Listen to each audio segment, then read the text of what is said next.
Здравствуйте, друзья.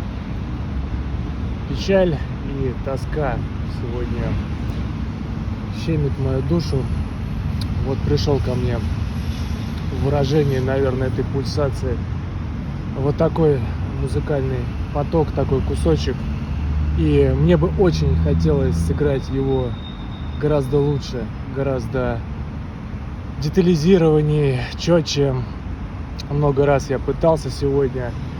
То один кусок сыграешь хорошо, второй закосячится и не так, как хотелось бы, то наоборот, то что-то получится в какой-то части лучше, а в каких-то моментах совсем никак. И вот взвешивая, какой из вариантов вам, так сказать, представить, выбрал вот этот. Не шибко я доволен, конечно, но посчитал нужным поделиться. Почему печаль и тоска, друзья? Потому что я вспоминаю и сегодня, и все, наверное, предыдущие дни один костер, очень важный костер.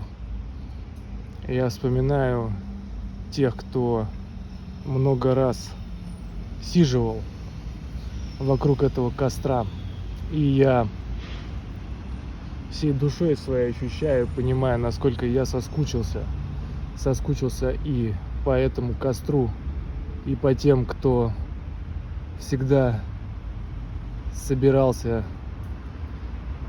и собирается сквозь времена вокруг него. И я соскучился по этому ощущению, когда вся эта бодрая компания заходится в этом едином порыве, когда все работает вместе, как единый механизм, встретившись вновь и устраивая танец духа и стихий где-то в глубине ночного леса, на фоне потрескивающего пламени пространства, не нарушая гармонии и баланс природы, а сплетаясь вместе с ней, пронзают струны, шумят, задавая ритм, вплетаясь в общую композицию бубны и там-тамы. Кто-то подключает нежные трели, играя на дудочке, и чей-то прекрасный высокий голос затягивает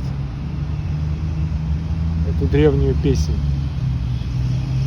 Я очень соскучился по всем вместе и по каждому по отдельности. И я надеюсь, что и в этот раз, и в этом мире загорится этот костер, и произойдет эта магия, это чудо, это радость встречи, радость взаимодействия. Благодарю вас за внимание, друзья. Всего доброго.